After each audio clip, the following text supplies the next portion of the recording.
warahmatullahi wabarakatuh. Semangat pagi. Apa kabar anak-anak hebat? Semoga Allah senantiasa memberikan kita kesehatan dan keberkahan.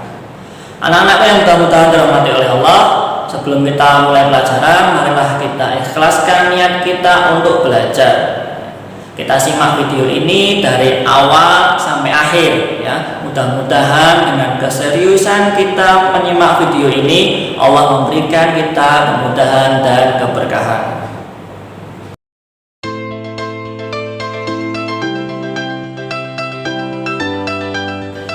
Anak-anakku yang mudah-mudahan dirahmati oleh Allah, pernahkah kalian berpikir mengapa kita bisa mendengar bunyi? Dari manakah bunyi itu berasal? Nah, jawaban yang pasti adalah karena Allah sudah memberikan kita indera untuk mendengar, ya, telinga kita ini. Dalam telinga kita terdapat struktur yang mampu mendeteksi adanya getaran maupun gelombang bunyi. Nah, sehingga kita bisa mendengar bunyi tersebut. Nah, pada kesempatan kali ini kita akan mempelajari lebih lanjut yang namanya getaran, gelombang, bunyi, dan bagaimanakah mekanisme kita bisa mendengar bunyi tersebut. Mari kita simak video ini sebaik-baiknya. Bisa juga sambil kalian mencatat isi video ini ataupun sambil menyimak buku paket kalian. Anak-anak yang mudah-mudahan dirahmati oleh Allah, yang pertama kita bahas adalah getaran. Yang dimaksud dengan getaran adalah gerak bolak-balik suatu benda melalui titik kesetimbangan. Nah, bisa kalian lihat di tayangan di samping ya. Dinamakan satu getaran, yaitu pada gerakan dari titik A ke O ke B ke O balik lagi ke A, ataupun sebaliknya dari B ke O ke A ke O lagi dan kembali lagi ke B. Nah, itu yang dinamakan dengan satu getaran. Nah, kalau dari A ke O ke B atau B ke O ke A saja, itu namanya setengah getaran. Nah, dalam getaran ini terdapat dua komponen, yaitu frekuensi dan periode. Komponen yang pertama yaitu frekuensi. Frekuensi ini merupakan banyaknya getaran tiap satuan waktu. Dirumuskan F sama dengan N per T, di mana F kecil itu adalah frekuensi, satuannya Hertz ya. N itu adalah banyaknya gelombang, dan T itu waktu dalam sekon atau detik. Kemudian komponen yang kedua adalah periode. Nah, periode ini adalah waktu yang diperlukan untuk menempuh satu getaran ya. Periode ini disimbolkan dengan T besar. Nah, T sama dengan T kecil per N kecil. Nah, di mana T besar adalah periode, satuannya sekon. T kecil itu adalah waktu, satuannya juga sekon, dan N itu adalah banyaknya getaran. Hubungan antara periode dan frekuensi antara lain bisa kalian lihat, T itu adalah seper F dan F itu adalah seper T ya, jadi saling berkebalikan. Anak-anak yang mudah-mudahan dirahmati oleh Allah, selanjutnya kita membahas gelombang. Yang dimaksud dengan gelombang adalah getaran yang merambat dan membawa energi selama perambatannya. Gelombang kita bedakan menjadi dua, yaitu berdasarkan energinya dan berdasarkan arah rambatnya.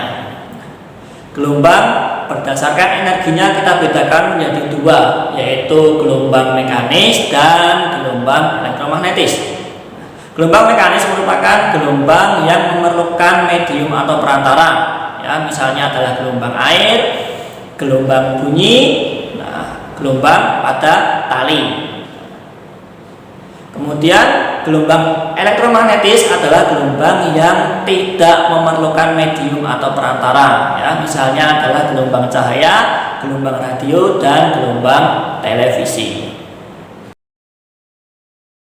Baik, kita lanjut. Gelombang berdasarkan arah rambatnya dibedakan menjadi dua, yaitu gelombang transversal dan gelombang longitudinal. Nah, gelombang transversal merupakan gelombang yang arah getarannya itu tegak lurus dengan arah rambatnya. Nah, misalnya pada gelombang tali. Nah, gambarannya seperti tayangan di samping ini ya. Gelombang transversal terdiri dari dua bagian, yaitu bagian yang atas ini disebut sebagai bukit gelombang dan yang bawah adalah lembah gelombang. Nah, Pada gambar tersebut yang disebut sebagai bukit gelombang itu antara lain misalnya pada A, B, C, sedangkan lembahnya itu adalah C, D, E. Nah, pada gelombang transversal ini terdapat yang namanya panjang gelombang atau lambda.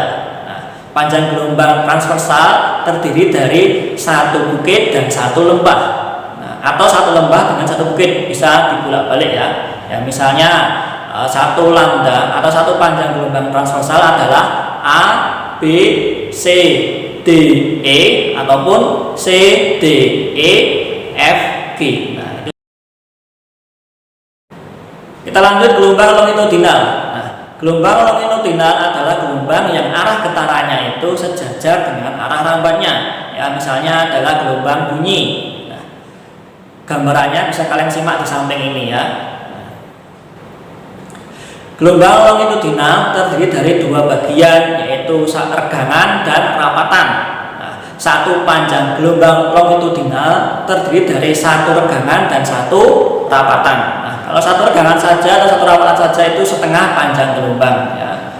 Sama ya dengan gelombang transversal tadi ya, panjang gelombang disebutkan sebagai lambda.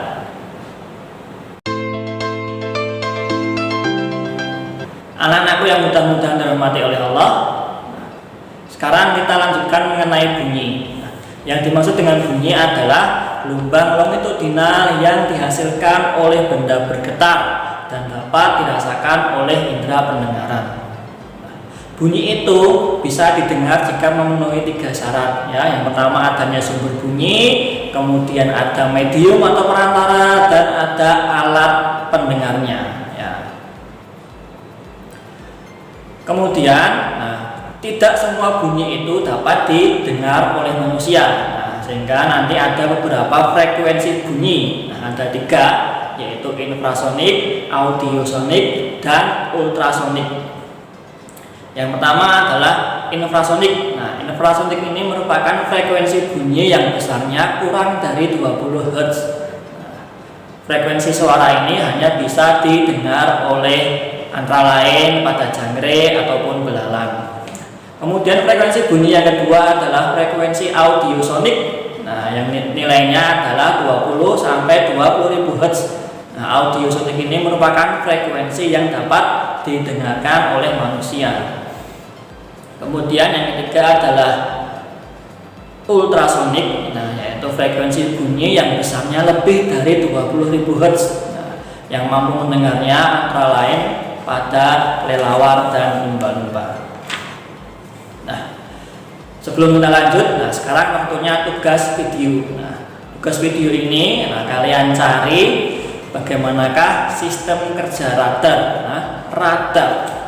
Kalian cari informasi mengenai radar.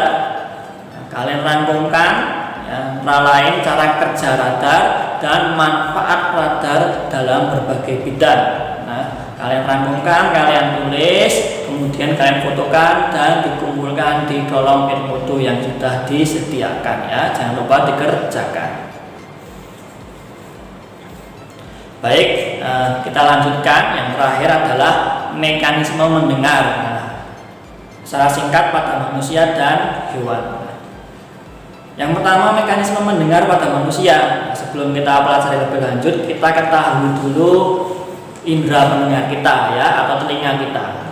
Telinga kita itu terdiri dari tiga bagian ya, yaitu luar, tengah, dan dalam. Bagian yang paling luar ini yang bisa kita amati dari luar atau antara lain adalah daun telinga dan saluran telinga yang ada di dalamnya ini. Kemudian telinga tengah terdiri dari gendang telinga dan tiga tulang telinga, yaitu tulang martil, landasan, dan sambudi.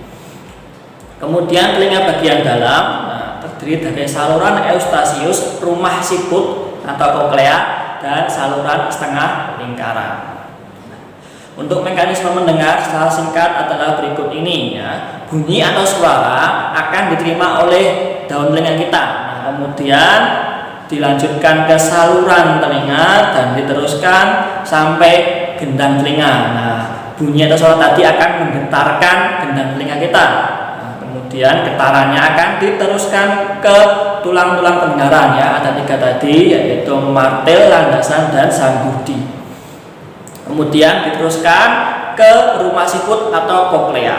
Nah, getarannya itu akan menggetarkan cairan di dalam koklea atau rumah siput. Nah, kemudian diteruskan ke saraf pendengaran dan dilanjutkan ke otak, sehingga otak akan mengolah sehingga kita bisa mendengar bunyi atau suara tadi.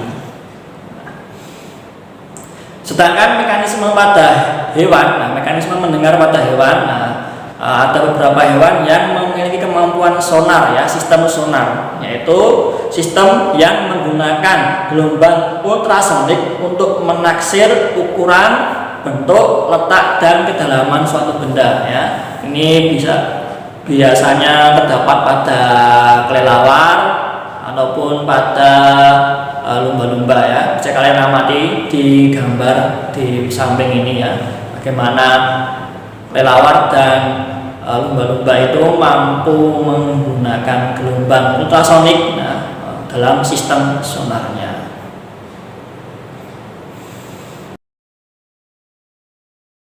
Baik anak-anak, demikian tadi pembelajaran pada kesempatan kali ini, ya. Ada getaran, gelombang, bunyi, dan mekanisme mendengar. Penjelasan lebih lanjut bisa kalian buka di buku paket kalian. Jangan lupa tugasnya yang ada di video ini dan yang ada di Edmodo kalian, ya, kuis. Kalian kerjakan sebaik-baiknya. Kalian bisa juga sambil melihat buku paket atau sumber referensi yang lain. Oke, terima kasih sudah menyimak sampai akhir.